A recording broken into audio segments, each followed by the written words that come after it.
All right, ladies and gentlemen, welcome back once again. This is our coverage of the Demacia Cup, brought to you by Ghosted Gamers and Games in Asia. I'm Pyrotechnics on the casting desk this morning, this evening, wherever in the world you find yourself. And of course, joining me now is the awesome and talented Fruskarin. I've never had an intro quite like that, Pyro. Thank you. Ah, well, I wanted to give you something special. I saw your coverage at IM was quite nice to see. Yeah, it was a little special, a little bit of a big event for me, but today we got some good games. We got Wings of Aurora versus All Gamers. Wings of Aurora, of course, the one of the tied third place teams in the LSPL right now. Although they have been in the LPL in its initial iteration, so they're a team that might be a little stronger than you might think, just considering they're in the second league. They recently beat King 2-0, and King, of course, is currently the first place team in the LSPL. So maybe favorites here. I don't know. Their opponents not looking so hot. Well, All Gamers is technically last place in the LSPL, and every time I say All Gamers, I'm just like, On Gamers sponsors a team and they're in last? Color me surprised. No, they don't sponsor the team. It just ties up the words. But like you said, Wings of Aurora definitely the favorites here to win, but we did see some upsets. Last week, LGD was taking out, so I mean, it can happen. Maybe All Gamers for Season 5 Worlds? Is that dream alive?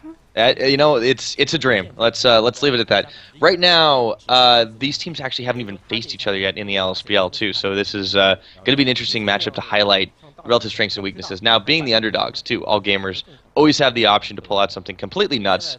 Best 2 out of 3 format, you can get away with that, and looks like we're heading into champ selection immediately. So Wings of Liberty, I'm playing StarCraft here. Wings of Aurora are going to be on the blue side. Their opponents on the red. Yasuo, Ziggs already banned away. Expected to see a lot of these bans. These are pretty common throughout the LSPL and the LPL. Obviously, Ziggs, really well known for being a big crutch in China. Graga's kind of the new flavor of the month as far as top lane. Pretty much played consistently every single time. Cassidy has actually played more in the LSPL than the LPL. That said, the LSPL has 16 teams. Excuse me, more teams. Yeah, I think it's 16. 16 teams, whereas the LPL only has 8. Both these numbers will be growing, however, in subsequent seasons, and it looks like a Kog'Maw ban is finally going to come out. So, LSPL has it figured out. Ban the Kog'Maw. It's all right, guys. We can do this. So, yeah, with Braum and Gragas taken away too, this definitely is a heavy focus on some of the more utility-based champions, although this leaves open some options still on 4.10, and that Kale looking to be locked in from Wings of Aurora right now. This will be on to Yoto. If he does go for it, be the top lane, but they might opt for the flex pick Lulu instead. Looks like it will be. I was going to say, there were a lot of big priority picks up. Jax, Kale, Lulu, all incredibly big in China.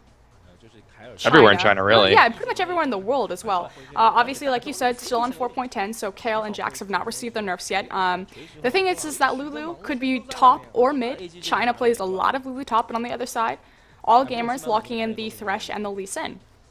Definite must picks in a lot of cases. Lee Sin is just a crazy priority for any jungler, just about.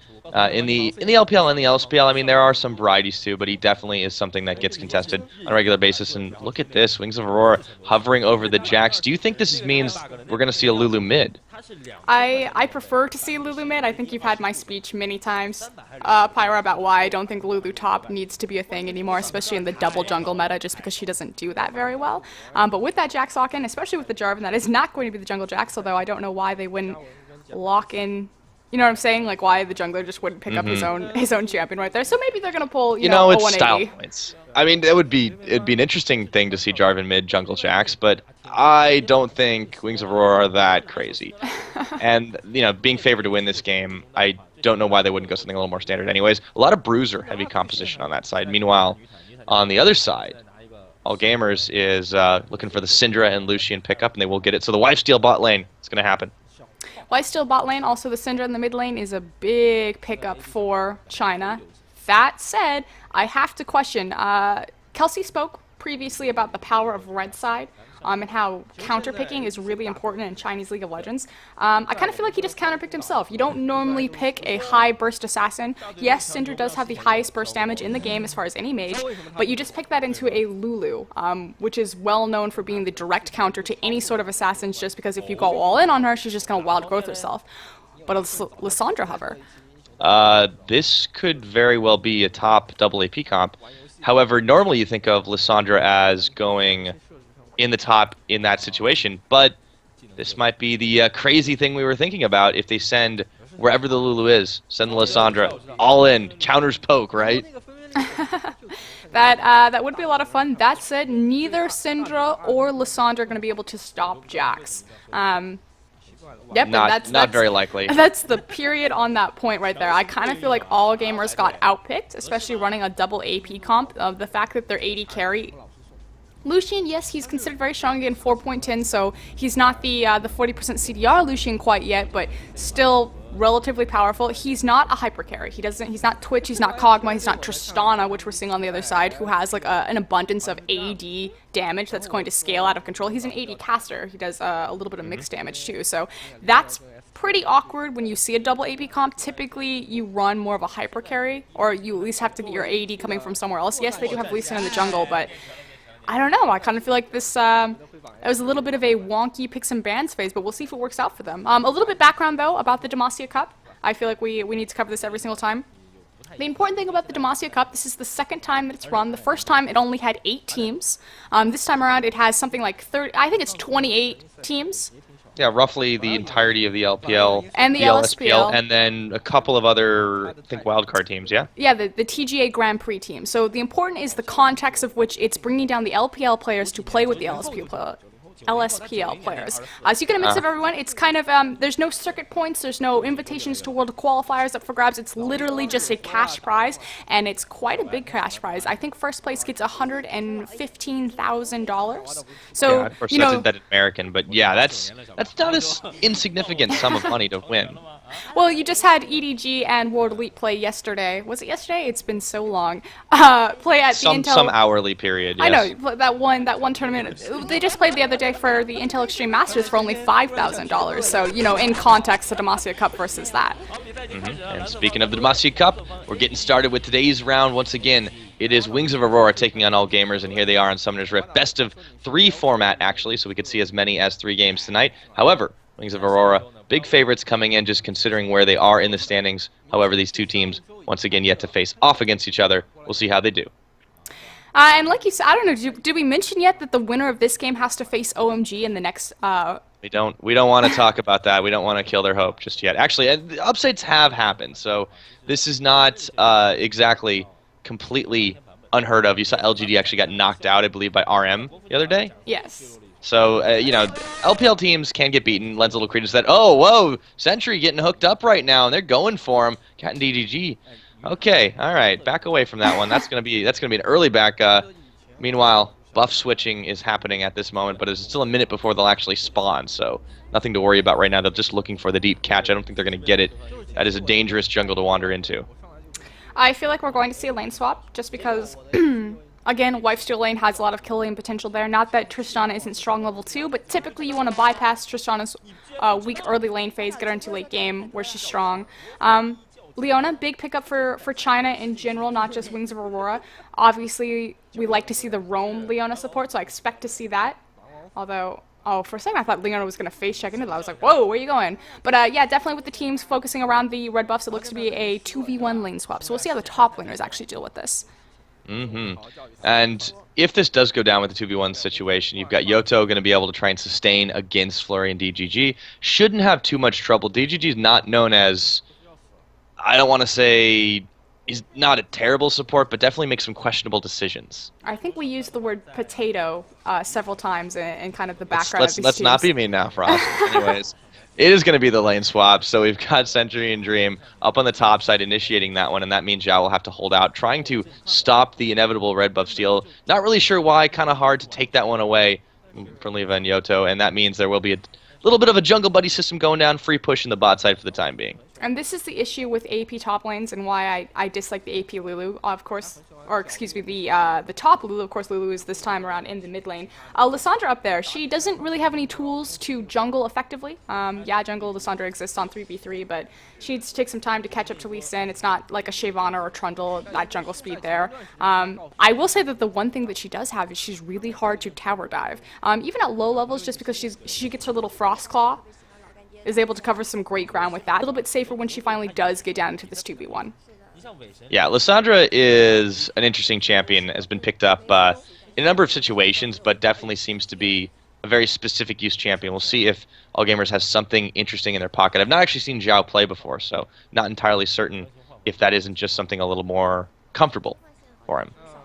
Definitely, but we do see a lane swap going in, so trying to find that 1v1 in the bot lane. Lucian, the Lifesteal lane, trying to find it in the top lane, but mid They lane... want the kill pressure. Uh-oh, XMM, he's getting caught up by Leva. The double buffs are helping him to poke that down, but they don't have the DPS to take it, and unfortunately missed on the help picks, so Mordred will just go back to farming for the time being. Meanwhile, Dream and Sentry up in the top are going to be uncontested for just a moment, but DGG already busy clearing out the wards in that top side jungle. More important through that walkthrough than the mid, it pretty much tells Cat that he's free to counter-gank the top lane because he knows that Jarvan's in the bottom side of the jungle. We do see him sneaking up there. Pink ward has been placed in the tribe rush, so all gamers are setting up to possibly look that way. See if Lee Sin finally commits to it. Right now he's committing really hard to his mini golems, but that's because the wave is pushed and there's really nothing there for him. Yeah, just for the time being, and also the farm is staying relatively even most of the lanes, with the exception being in the mid. You've already got XMM actually finding more, but whoa, in the top lane, Sentry goes in, although it gets flayed back by DGG, and they'll just beat a hasty disengage. Dream should be able to poke pretty well under his own turret. This shouldn't be a big issue, but that means Sentry really has nothing to do. So if he gets a little impatient and decides to go in on that, it's dangerous. Cat also waiting in the wings for them to make that mistake if they go in. The hook nearly lands, but Dream will back away from that one. Rocket Jump now on cooldown. Flurry's going to get a little bit of poke off. Leva's not going to favor this lane for a while, knowing that they should be able to push it out, but Dream and Sentry have to be so careful. Cat is just patiently waiting for this one. Although nice positioning here, and here they go. Flay forward. Summoner heal popped right now, and they're going for it. That is a low Tristana, and they dive on forward. The Ignite's taken away. Sentry face tanks a lot of the damage as Flurry has a tower shot in his face, and they managed to get away from this one. No first blood just yet, but it was a near miss. I kind of feel like that was a little bit of the wrong targeting choice. Obviously, you want to try to take this squishier opponent, but Tristana, it was such a short lane against the rocket jump. I believe that the cooldown had just come back up. It's about a 20-second cooldown, low levels. She had used it previously before the engagement. A little bit of damage being traded now in the bot lane, but... Yeah, that is why they nerfed Jack's early game. Okay, so that's not actually come through the pipe yet, just by the way. But Yoto able to go in on that. Man, he should change his name to YOLO. But now in the top lane, another Sentry. Uh-oh, Flurry might actually find first blood here, but he's tanking tower shots. DGG was not quite in the range, and that is quite a tanky Leona. Dream now coming in to try and clear this one off, but they've been pushed up under tower all game. And here comes Leva going in. Zhao might be a little too far forward, can't get the claw off in time. Down he goes, first blood over to Yoto. And the dark spot there is, of course, the gold stayed in the lane. It wasn't like the jungler did a drive-by on that first blood. It did go to Jax, literally the worst person on the team that you want to have that first blood. What are you talking about? You want Fed Jax, right? Yeah, you know. So 1-0-0. He has a CS lead. Is now going to have a big gold lead. The teleport was burned. Try to get back, pick up some of that experience, and that gold doesn't want to lose the first blood and then lose that entire minion wave to the tower there. So a little bit of a bright spot, but Zhao not where he wants to be. No, definitely not. He will have a little bit of free push under here. Cat waiting to see if he can go in on this one, but he so far hasn't really found the angle he wants to engage on. Leva been a little bit more aggressive in that bot side. But Sentry and Dream are always pushed away from these minion waves, and this just means that Flurry's going to have a much better farming in the early game. Tristana will outscale the Lucian later on, but for the time being, they're doing a nice job at limiting this potential. Can we talk about the 1v1 kill that just happened in the mid lane that the cameraman completely missed? Mordred and that was interesting. XMM. This is why Lulu needs to be in the mid lane, so she doesn't get her early game bully phase bypassed through a double jungle meta. Incredibly potent early, incredibly powerful. Obviously, Syndra, level 5, didn't have the ultimate available to her, but this is what I was talking about. Why would you counterpick yourself? It just, all gamers, I feel like they made the wrong moves, but Sentry trying to go in here. Flayed back once again. Leva now in there. Flash is spent. DGD getting jumped on, and there's a rocket jump reset for Dream. Nicely played by Wings of Aurora, and nicely moved by Leva. Here we go. Yoto looking to go in on this one, but Zhao able to claw out of that one. Jukes in the bot lane. Yeah, this begs the question, why didn't XMM go for the lane swap mid to top, or rather mid to bot in this case? I think Zhao would have done a lot better against this Lulu. He has, well, not even that, but I would prefer to see Lissandra in the 2v1 just to shut down the Jax. Like, I think that's so much more important. Again, you have kind of an AoE clear with her ice. I don't even know Lissandra's abilities names. It's been so long since I've seen her. Leva, he finds his red buff actually stolen away. Yeah, Lissandra is, I think, not extremely safe unless you're able to juke out. Very high skill cap champion, similar to Syndra, but Syndra even would have done a lot better against Jackson. It looks like they're maybe going for that right now as Zhao and XMM are sitting there. A lot of AP between these two champions, and they have Cat around the other side, but so is Leva. This could be a very bloody battle if they decide to dive under turret. So far, Yoto holding strong, but he doesn't really have any recourse. Leva's here now. They have to back away. Cat's at half his health. Just hit 6 a little bit ago, so he does have the kick available if they want to use it. Wave clear, though. Yoto and Leva going to be able to take that one out, and there's really nothing to push on right now. So I feel like all gamers are just kind of drawing out the time for no reason. They're stalling out. Obviously, the big objective would either be the dive, but Yoto's actually going to go and not going to find anything. Oh! Does get a bit of damage, but can't quite go hard onto Zhao. There's that ultimate available as well. Would lock him up under tower range. Doesn't quite want that. But, yeah, All Gamers is trying to set up for this dragon. They're going to start it here, but this is such a dangerous position to be in as there's 4 members of Wings of Aurora in the area. They don't know this dragon is happening. Now they're pinging for it. Put the ward down. It's pulled out of the pit. DGG tanking the aggro, and this is the time for Wings of Aurora to go in on here. Sentry's going to go in. Flayed backwards. Doesn't matter. It gets smited away and managed to get picked up by Cat. Wild Growth going to come in as well as the ultimate from Zhao, and this is still looking pretty dangerous for All Gamers. Sentry staying alive. Yoto on the backside. Colin comes out. Flurry trying to beat a disengage. DGG goes down, and that's a kill over to Mortred. Now they're trying to disengage from this one. XMM lands a ball on him. This is dangerous. He flashes away. Yoto and Mortred are so low in here, but so far they've picked up a 2-for-3 advantage. The Dragon, however, has gone over to AG, and Wings of Aurora still going back in. So close on these kills. Flurry wants to hunt it, but he gets slowed down, and they do trade relatively even. However, Wings of Aurora definitely up and up on the kill count and the gold. They just didn't collapse as well, and the other aspect was the fact that they didn't have Tristana for that fight. Wings of Aurora, of course, taking that global objective to answer the Dragon. Dragon went to All Gamers. Wings of Aurora answered with the top tower. I believe they got 1 less kill in that team fight there, but like you said, ahead on gold, got the global to match it, so 15k to 13k right now, 62. Yeah, that was nicely evened up, too. The fight was great for them because they managed to get 3 despite giving up the dragon, which was close anyways. And then they let Dream just continually push the top lane, which completely evened up and actually gave him a farm lead. Is going that static Shiv Rush, though. Has the Avarice completed? Yep, we've seen it before in, I think, well, actually, the first time I saw it was North American LCS, but I think it's been tried on a lot of world stages. I'm not sure if I like it, though. It definitely delays some of Tristana's power spike.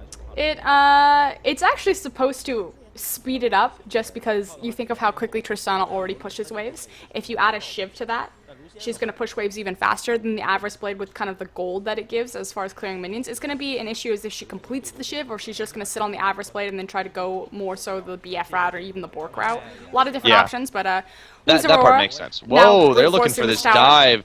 Uh-oh, Cat goes back in. Maybe a mistake here. Solar Flare going to land. The Cataclysm, I don't think I saw it, but it looks like he was going for it.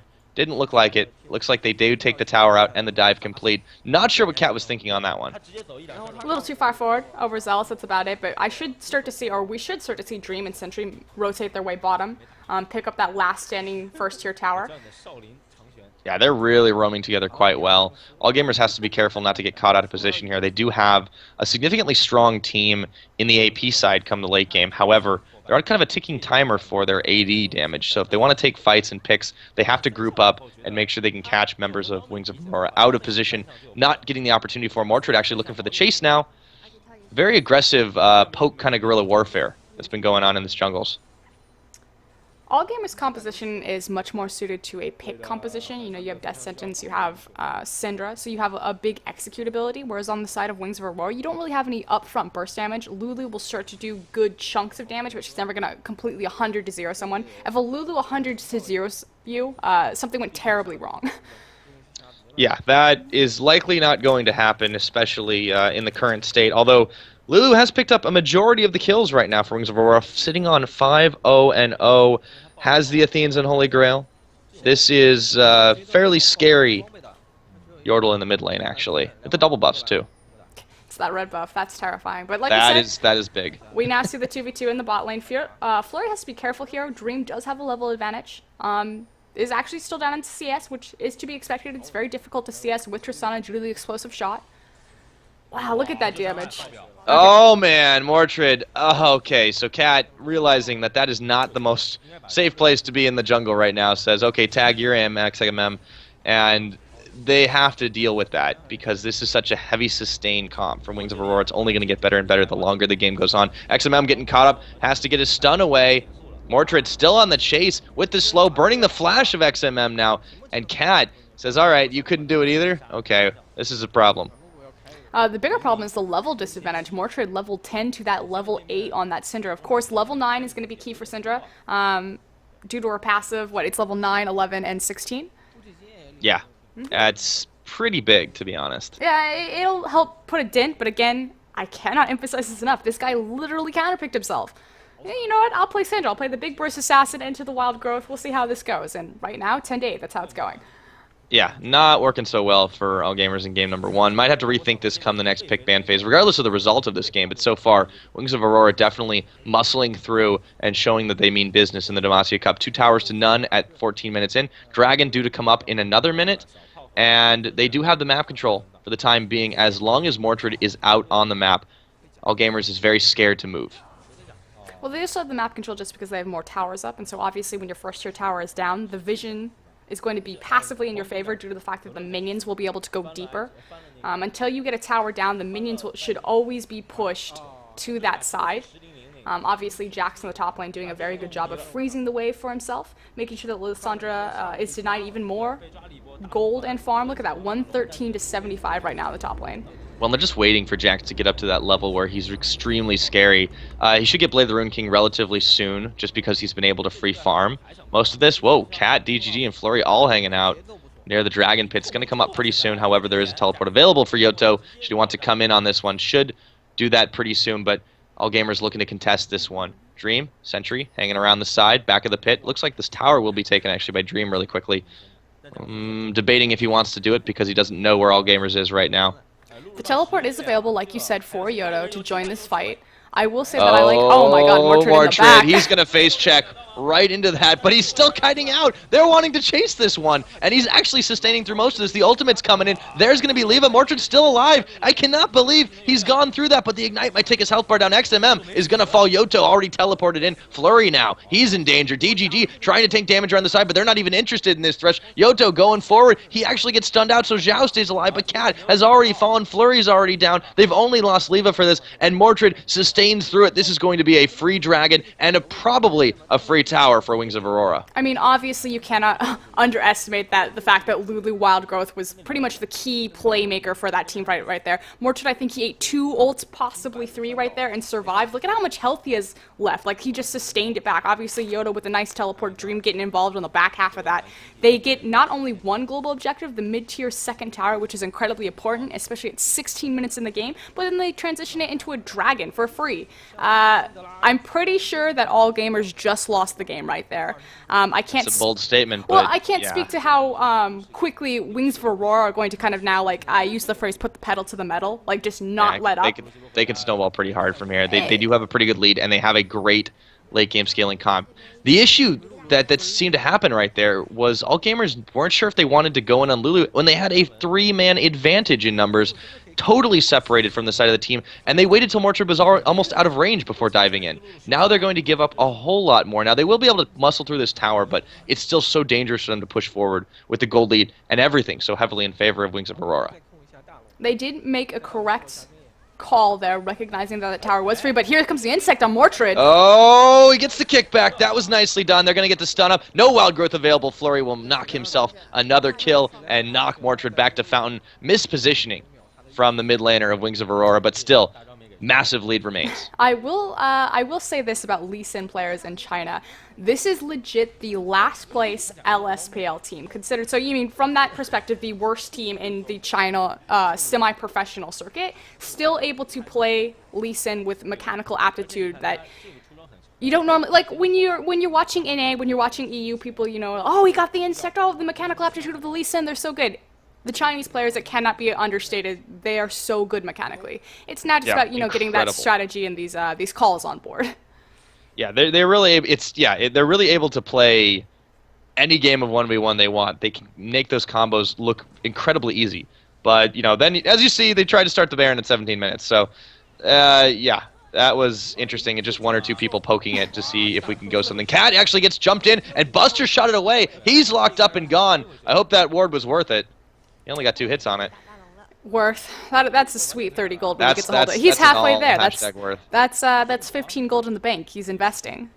So at this point, Wings of Aurora are just going to be roaming through the jungle, but they'll have to wait as we get a pause into this game. A couple of mechanical issues, nothing really surprising given it. But look at the way this game is played out so far. Tower advantage, pretty big for Wings of Aurora. They're able to aggress on any lane they want to right now. And they pretty much have pressure and time on their side. I don't really know what all gamers can do to get back into this. Like I said, that dragon play was pretty much a huge swing of power for Wings of Aurora right there. I would be shocked to see any team come back from that. That said, there have been Baron throws in China, not just in the LSPL, but in the LPL, so the dream is still alive for all gamers to come back from this. Again, Demacia Cup, it's a best of 3, so it's not a set of 2, and it's a sudden death elimination. So whoever loses here, they're completely out of the tournament. Whoever wins has the misfortune that they will be playing OMG next round. So something to take into consideration. That said, you know, upsets have happened. OMG got kicked out by, I believe, the Hangong Club from the TGA Grand Prix, one of the few teams representing that in this league, actually kicked out OMG in the G League last time. So, you know, giants do fall. Well, and they don't win, you know, 100% of the time in general. We just saw them take a 1-1 with Invictus Gaming just the other day in LPL. So things can happen. Yeah. What are you going to do, right? Oh, goodness, please. Yeah, I want to know your opinions on Invictus. But hey, they got one game down, and that was with Cloud back, too. It reminds me, too, speaking of OMG, do you think Cloud will be back in full swing at this point? They've looked a lot stronger with him. There was actually rumors that Cloud was going to be benched, possibly due to the fact that his schedule for the finals, he was gone for 2 weeks. He was sick the first week, and then he had finals the second week, which is why we saw Coma subbing in. And there was kind of some unrest. You know, we need a support that's really solid, especially for an AD carry like Son. He's very dependent. Not that I'm not saying that Son's not a good AD carry. I do think that he belongs in kind of the top percentage of the Chinese AD carries, but I think that his strength is not in the lane phase. It is definitely in the team fight phase. And so he needs a strong support, and he needs a strong synergy with the support to survive that lane phase. So it is, I don't care if it's Coma, I don't care if it's Cloud, I don't care if it's Tricky Boy. They need someone in there building that synergy for Son to move forward and to progress. But we will see how they do against the winner of these games. So far, it looks like it's going to be Wings of Aurora. They've definitely shown that they certainly have a lot better synergy together, although they relied very heavily on Mortrid to make big plays. He may not be the bursty assassin, although he has played a number of bursty assassins. Just more of a sustain monster this game. And the comp works so well into the late for them. They're incredibly good at taking little advantages in the early game and then making it happen huge later on. They're only in the mid game now, and they're already, like you mentioned, hitting a huge power spike. All gamers just got completely outpicked. They got completely outcomped. Lulu, again, we talked about how it's a huge pick for LPL, for the Chinese region in general. You have to think the reason being who is really strong in China, like who's the most recognized player. It's going to be the AD carry. What AD carry do we specifically have in this game? We have a Tristana, a hyper game late carry. So you pick up an early mid, like Lulu, someone who has a fantastic bowling phase, obviously getting that 1v1 kill on Syndra of all champions in that mid lane at level 5, like no ultimates were even used. That cameraman didn't even expect it. I know, right? And that power spike of Lulu from early shifts over. I call her a mid-bridge game. She's going to shift over into the mid to late game, and she's going to transfer all of her power from her early poke bruiser style, or excuse me, poke damage style, to Tristana in that utility form of wild growth, whimsy, things like that. Help picks, so it's fantastic. We are back into the game, and while we were going over the strategy, Wings of Aurora take themselves another tower to jump their lead up to a total of 3 this game, have themselves a nice amount of gold in their pocket. Mortrid was actually fending off the rest of all gamers in the mid while that all happened. They're just knocking these down and making it look easy at this point. All gamers has to find an answer to this if they want to stay alive, or this game number 1 will look certainly lost in just another few minutes. You're absolutely correct. They need to act now. Not saying that they have a power spike now because they're very far behind. You do have a couple key items out. You have the Eye Edge on Lucian, so obviously going that, I call it the late game Lucian build, because typically Lucians will do, like in the past, it was the BT into the Trinity. Now, of course, BT. Of course, there was also the Name build with the Ghost Blade. Exactly. BT has seen some changes, so now it's more like a you'll see Bork into Ghostblade, things like that. But whenever you see the eye edge, it's I realize that I'm going up against a hyper carry. I need to bring that eye edge damage, bring the crit damage. So a little bit later of a build to get out, but definitely more powerful. Will it be enough? It's hard to say. Syndra 1, 2, and 3 doesn't even have the death cap. Like what, a full full 2 items down on Lulu. Lulu has the Stork boots and the death cap complete. Yeah, this is why Mordred just says, I can run straight to your base and you can't do anything about it. Actually going to find Cat out in the jungle who'll have to safeguard over his own wall just to get away from that one. XMM, half his health is gone. When did that happen? He's trying to farm up the jungle, but this is just taking pot shots. Oh, they might get collapsed on here. Yoto, he gets jumped in. Zhao, though, the ultimate's coming down. They're going to be able to get out of this one. Dream actually spends his flash to get away, and that's Yoto going down. Wild Growth coming in. They're answering for this one in kind, though. Wings of Aurora are doing so much work. Cataclysm comes in to finish off Zhao. Tower going to be abandoned for just the time being. DGG came to the party a little bit late. Everybody is a blinking health bar right now on all gamers, and they're coming in for second win. They might have lost Jax, but they've still got plenty of damage. Diving on forward, Sentry nearly gets the Zenith Blade off, and they take the tower down. Dream shoving it as hard as he can, and they've cracked this wide open. The base is now under fire. XMM trying to sustain up, but he's got nothing to be able to stop this onslaught. This is going to be inhibitor number 1, and it's only 20 minutes into the game. And you're absolutely right. They only traded 1 for 1, although it looks like all gamers might look to defend this inhibitor. They have to be careful because if they die here... Yeah, that's pretty much it. So they're going to take this one out. Last-ditch effort. Syndra coming in. Sentry getting locked up, but he's still managing to get away and survive. Levi around the side. Yoto, it's just like a tag team effort, and Dream jumps in to explode Cat. Levi staying alive, just barely. Ignite almost takes him down, but miraculously staying alive. Yoto goes in on a flurry and picks himself up another kill. Buster Shot going to come in. Tristana knocking down DGG. It's only XMM, and this is going to be GG in game number 1. Wings of Aurora looking so strong in this Demacia Cup round. Will they be able to finish it, though? They are now knocking on the second Nexus tower, going down pretty fast. Will they stay? Yep, they're going to stay for the Nexus. So like you said, it is going to be game, and this is...